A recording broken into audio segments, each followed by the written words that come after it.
instrumentos que son oronasales o que son mucho más grandes, incluso pueden tapar toda la cara. Por eso habla de que este dispositivo va a evitar la claustrofobia. Es de fácil uso porque solo tenemos que colocar en el paciente la cánula nasal y fijarla bien. Y al paciente le va a permitir comer, hablar, ¿sí? O tener lactancia en el caso de que sean bebés, ¿sí? Bueno, ¿cuáles van a ser los inconvenientes? Que va a producir al tener bastante flujo a nivel de la narina y generar todo el tiempo la entrada de ese flujo de aire, y como habíamos dicho en el dibujito, generar tanto resistencias como presiones que se van a dar en la salida de la canulita nasal en la entrada en la nariz, ¿sí? Presión que todo el tiempo va a generar que haya cialorrea o rinorrea, o sea, que caiga líquido o que genere más salivación, ¿sí? En el bebé. Entonces, todo el tiempo vamos a tener que tener en cuenta eso, ¿sí? Para poder limpiarlo. Y acuérdense que los bebés tienen que estar cómodos, ¿sí? Porque tienen que tener la vía aérea limpia, permeable, ¿sí? Las narinas son pequeñas y cualquier acumulación de líquido les molesta para respirar. Vamos a tener inconvenientes que pueden llegar a ser las erosiones nasales en el caso de la cánula no sea adecuada al tamaño de la nariz, que es otra de las cosas que ahora vamos a hablar. Que haya riesgo de contaminación del sistema. ¿Por qué? Porque, por ejemplo, por ahí cuando está muy húmedo o las tubuladuras no están bien puestas, el líquido, vieron que yo les dije que las tubuladuras tienen cable calentador por dentro, lo que hace que tenga la temperatura adecuada, que es la de 37 que buscamos. Cuando hay diferencia de temperatura, y como ustedes saben lo que es eh, vapor de agua, se condensa y puede transformarse en líquido. Cuando las tubuladuras no están bien puestas y están en declive hacia el paciente, lo que puede pasar es que ese líquido caiga o vaya hacia la cánula o vuelva a caer hacia el vaso. Entonces puede haber riesgo de contaminación del sistema. A eso se refiere. Y que va a generar respiración bucal en el paciente, que no es lo adecuado, pero bueno, dentro de los riesgos-beneficios es un inconveniente nomás el que tiene. ¿Qué tenemos que tener en cuenta para vigilar nosotros en el paciente? Que existe una fuga adecuada entre la narina y la cánula.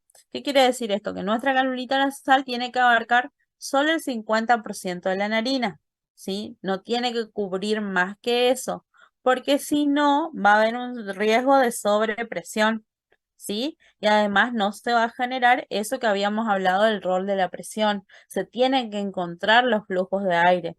La presión que viene de la cánula y la presión que se genera en la nasofaringe son las que en el choque de esas presiones y esa resistencia, como yo les había dicho, genera la presión al final de la inspiración y mantiene de esa manera adecuadamente o sea, el flujo de aire para la siguiente inspiración, que esa inspiración siguiente sea llena de oxígeno y de FiO2 conocida y estable.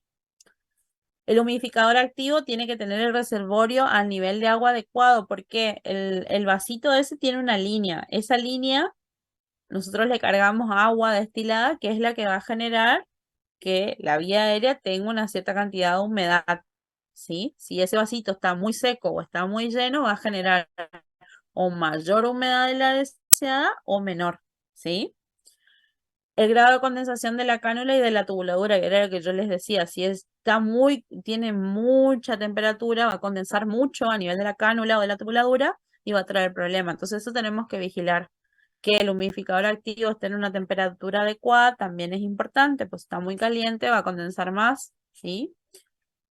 Y mantener las tubuladuras en declive para que el agua no fluya hacia la bigotera, porque si hay mucha agua, eso puede ir hacia la bigotera y se le va a llenar de agüita la nariz.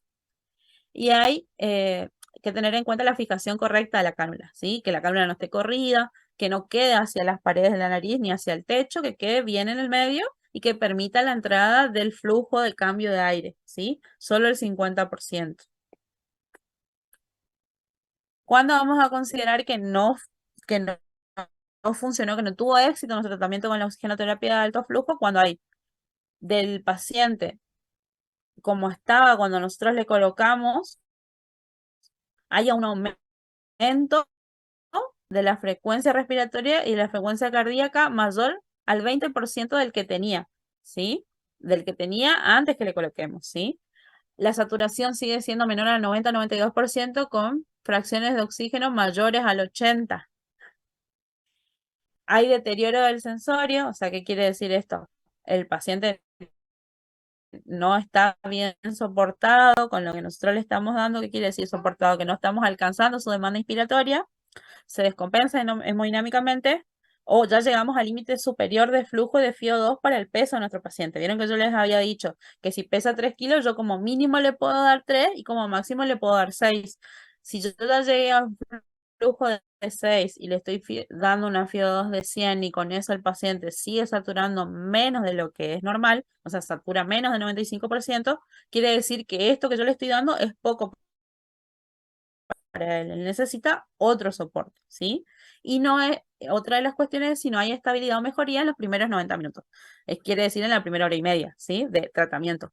Que a veces se le puede esperar y a veces no. Hay veces a la media hora ya nos damos cuenta que el paciente no mejora, satura mal, está con mala mecánica y debemos pasar a otro sistema, ¿sí? Eso es otro de los artículos. Bien. Y muchas gracias por su atención. Ahora, ¿alguna duda?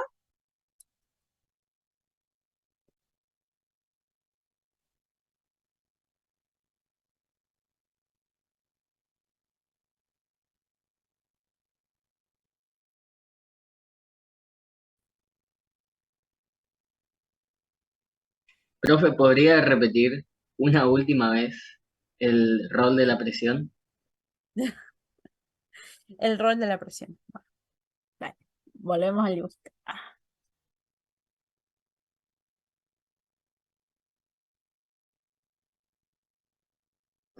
Acá les voy a mostrar la otra alumnita que tenemos. Se llama Victoria. A ver, vamos a volver al dibujito.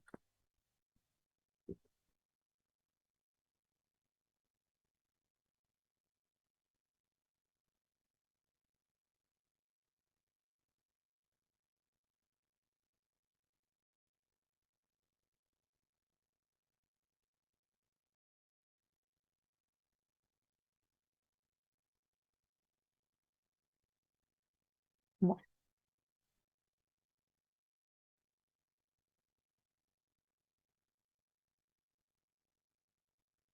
estamos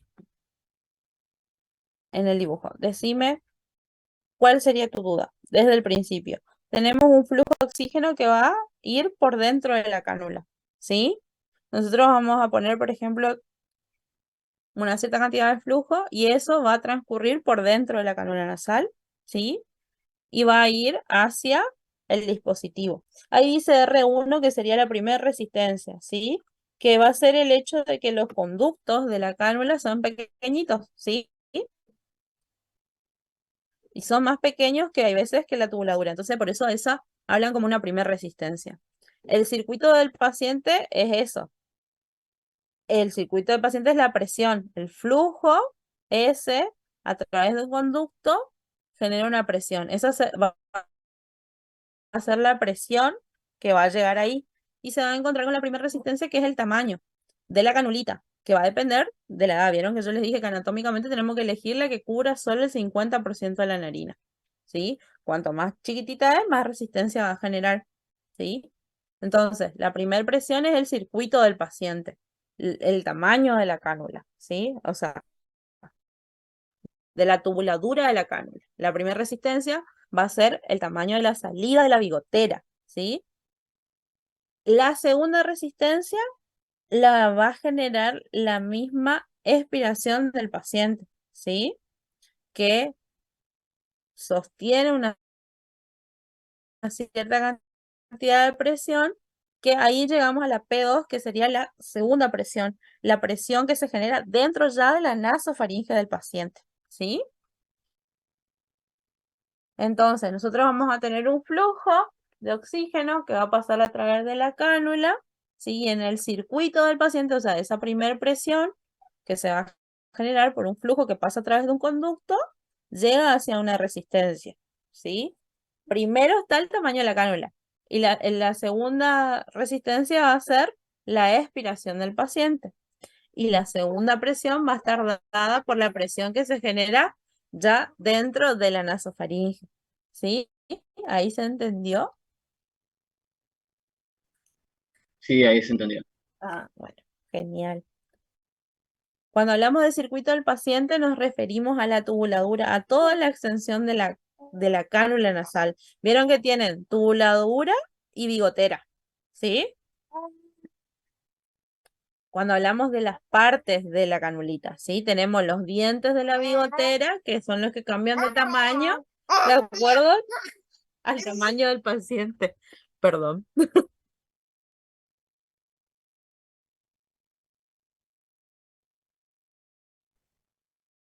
Profe, ¿me ¿Sí? había dicho o entendí cualquier cosa? ¿Sí? El hecho de que nosotros mantengamos una cierta cantidad de presión dentro de la nasofaringe, lo que va a evitar es el colapso. ¿Por qué? Porque viste que el paciente está en dificultad respiratoria, ¿sí?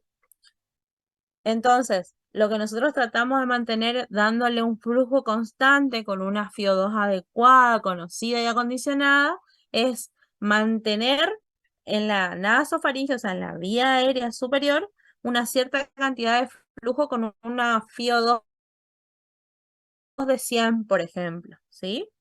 Y todo el tiempo cuando yo inspiro directamente de nasofaringe 100%, no 21, como lo haría normalmente, ¿sí? O 24 con una cánula nasal normal. Por eso habla del lavado del espacio muerto nasofaringeo, ¿sí? El espacio muerto normalmente no tiene ningún flujo de aire, ¿sí? Es espacio muerto. Como hay tanto flujo, con el alto flujo que nosotros le damos, eso generamos presión en esa nasofaringe, ¿sí? Entonces acuérdense que ahí tenemos espacio muerto, son cámaras de aire, ¿sí? Vieron que nosotros en la vía aérea superior, en esta parte, incluso cuando tienen sinusitis se les llena de moco. Si no hay moco, debería haber aire nomás, ¿sí? Ese aire que está ahí, que no, vieron que hablamos de que es espacio muerto porque ahí no se genera ventilación, sino que es más abajo, ¿sí? Ya llegando al pulmón. Entonces, ese espacio muerto está totalmente lleno de ese flujo de oxígeno que nosotros le damos con la cánula, que tiene 100% de oxígeno. Entonces, si nosotros llenamos todo eso, en cada inspiración el paciente toma de ahí nomás y de esa manera se disminuye su trabajo respiratorio. ¿Sí? ¿Se entendió? Sí, profe. Cuando tú ¿Eh? Perdón, ¿sí? Sí, sí. La compañera que me había preguntado. Lo que yo te decía que al mantener eso, ¿sí? Vieron que la R2 yo le dije que era el choque de flujos de la expiración, ¿sí? Ese choque de flujo, cuando nosotros mantenemos esa cierta cantidad de presión en la vía aérea, mantenemos una presión al final de la expiración, ¿sí? Un cierto valor que lo que permite es evitar que vuelva a ser eso. O sea, que baje la cantidad de presión que debería tener el paciente. Acuérdense que nosotros, los bebés, tienen la desventaja de que al ser chiquitos no tienen totalmente, eh, no producen todo el tiempo los neumonocitos tipo 2 en los poros de con la tensión superficial para mantener abiertos los alvéolos. Vieron que si no, se colapsan. Entonces, una de las cosas es que esto ayuda a mantener una presión al final de la expiración por flujo, ¿sí? Entonces evita que esos alvéolos cuando queden sin aire se colapsen. A eso me refería. Sí, Si era profe, la se duda del entendió. colapso. ¿Entendiste bien? Perfecto. Bueno, me alegro. ¿Alguna otra duda?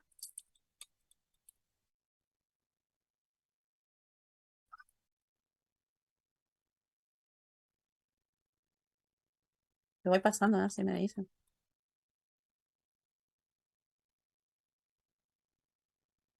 Después igual yo les subo un artículo del cual pueden leer. Y si tienen dudas también me los pueden escribir, no hay ningún problema en el foro